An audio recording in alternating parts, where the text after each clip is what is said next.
पवंदी हिन गंद गुलामीअ मां हा जिंद छुटी पवंदी जे कंध कपायासे जे कंध कपायासे त पिरह फुटी पवंदी हिन गंद गुलामीअ मां हा जिंद छुटी पवंदी हिन गंद गुलामीअ मां हा जिंद छुटी पवंदी जे कंध कपायासे जे कंध कपायासे त पिरह फुटी पवंदी हिन गंद गुलामीअ मां हा जिंद छुटी पवंदी हिन गंद गुलामीअ मां हा जिंद छुटी पवंदी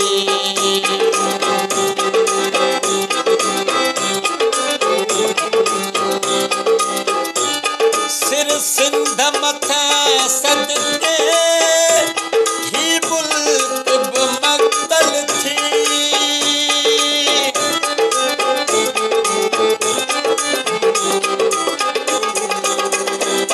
सिर सिंध मथां सदके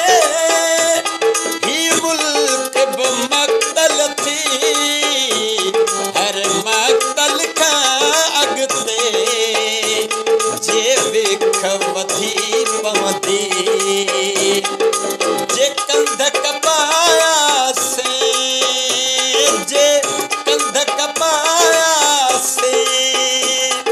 त पिरह फुटी पवंदी हिन गंद गुलामीअ मां हा जिंद छुटी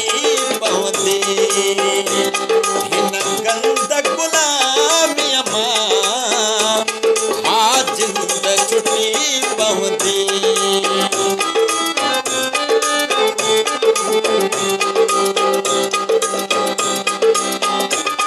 जॾहिं वेढ़ू वेढ़ विढ़िया ऐं पिड़ ते कूद कुॾिया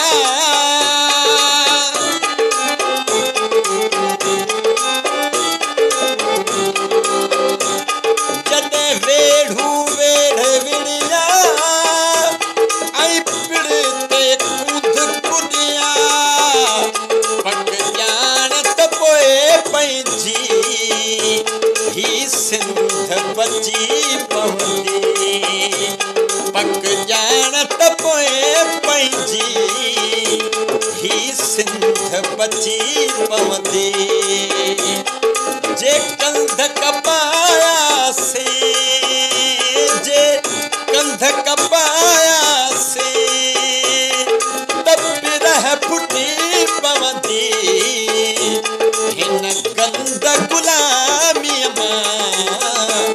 हा जिंद छुटी पवंदी हिन गंद गुलामीअ मां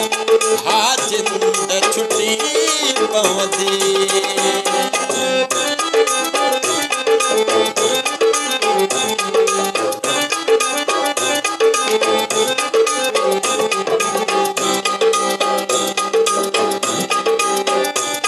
हर पासे खां हकलू महकूम करे जे उथूं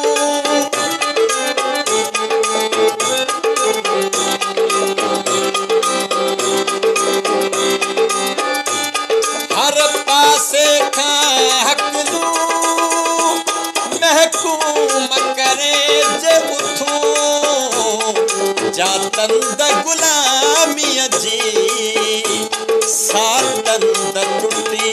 पवंदी जातंद गुलामीअ जी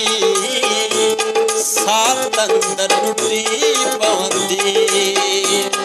जे कंध कपायासे जे कंध कपायासे त पिरह फुटी पवंदी